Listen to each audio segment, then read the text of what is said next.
आज मैं आपके लिए एक ऐसी कहानी बताने जा रहा हूँ जिससे पढ़कर आपको जीवन की सबसे बड़ी सीख मिलेगा। तो आइए पढ़ते हैं एक बच्चे की कहानी और सीखते हैं। एक बड़ा पेड़ था। बच्चा रोज उस पेड़ पर खेलने आया करता था। वह कभी पेड़ की डाली पर लटकता था तो कभी फल तोड़कर कभी उछल करता था। सेब का पेड़ भी उस बच्चे से काफी खुश रहता था। कई साल इस तरह बीत गए। अचानक एक दिन बच्चा कहीं चला गया और फिर लौट के नहीं आया। पेड़ ने उसकी काफ़ी इंतज़ार किया पर वह नहीं आया। अब तो वह पेड़ उदास हो गया था। काफ़ी साल बाद वह बच्चा फिर से पेड़ के पास आया पर वह अब कुछ बड़ा हो गया था। पेड़ उसे देखकर काफ़ी खुश हुआ और उससे अपने साथ खेलने के लिए कहा। पर बच्चा उदास होते हुए बोला कि अब वह बड़ा हो गया है, अब वह उसके साथ नहीं खेल सकता। बच्चा बोला, अब मुझे खिलौने से खेलना अच्छा लगता है पर मेरे पास खिलौने खरीदने के लिए पैसा नहीं है। पेड़ बोला, उदास ना हो तुम, मेरे फल सेब तोड़ लो और इन्हें बेचकर खिलौने खरीद लो। बच्चा खुशी खुशी फल सेब तोड़ ले गया, लेकिन वह फिर भी बहुत दिनों तक वापस नहीं आया।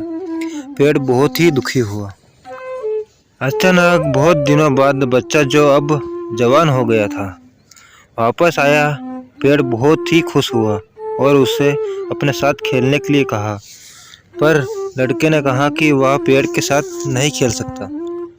अब मुझे कुछ पैसा चाहिए क्योंकि मुझे अपने बच्चों के लिए नहीं खेल सकता। अब मुझे कुछ पैसा चाहिए क्योंकि मुझे अपने बच्चों के लिए घर बनाना है। पेड़ बोला, मेरी शाखाएं बहुत मजबूत है, तुम इन्हें काट कर ले जाओ और अपना घर बना लो।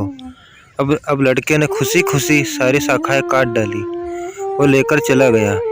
उस समय पेड़ उसे देखकर बेहद खुश हुआ, लेकिन वह फिर भी कभी वापस नहीं आया। फिर वह पेड़ अकेला हो गया और उदास हो गया था। अंत में वह काफ़ी दिनों बाद थका हुआ वह आया।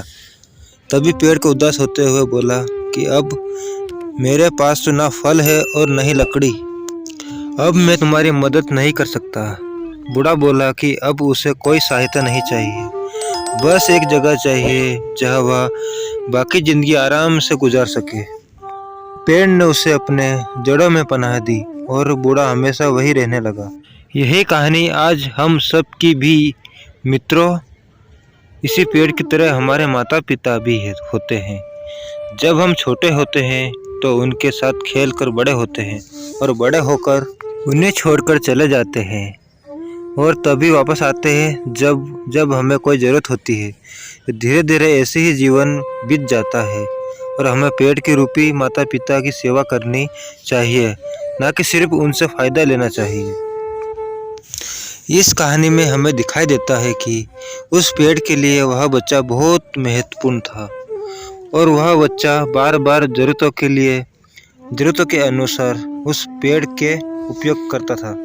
वह उसको केवल उपयोग ही कर रहा है। इसी हम भी हमारे माता पिता को ज़रूरत के अनुसार उपयोग करते हैं और बड़े होने पर उन्हें भूल जाते हैं। और हम हमेशा हमारे माता पिता की सेवा करनी चाहिए, उनका सम्मान करना चाहिए और हमेशा भले ही हमें कितने भी व्यस्त हैं तो क्यों ना हो, उनके लिए थोड़ा समय तो भी निकालना चाहिए। तो दोस्तों, कमेंट करके बताना कि आपको यह कहानी में आपको क्या शिक्षा मिली, क्या सीख मिली, तो आप कमेंट करके ज़रूर बताना। और दोस्तों, तो लाइक सब्सक्राइब कर दिया करो, मैं आपके लिए ऐसे ही कहानी लाता ही रहूँगा। जय माता की, जय जौहर।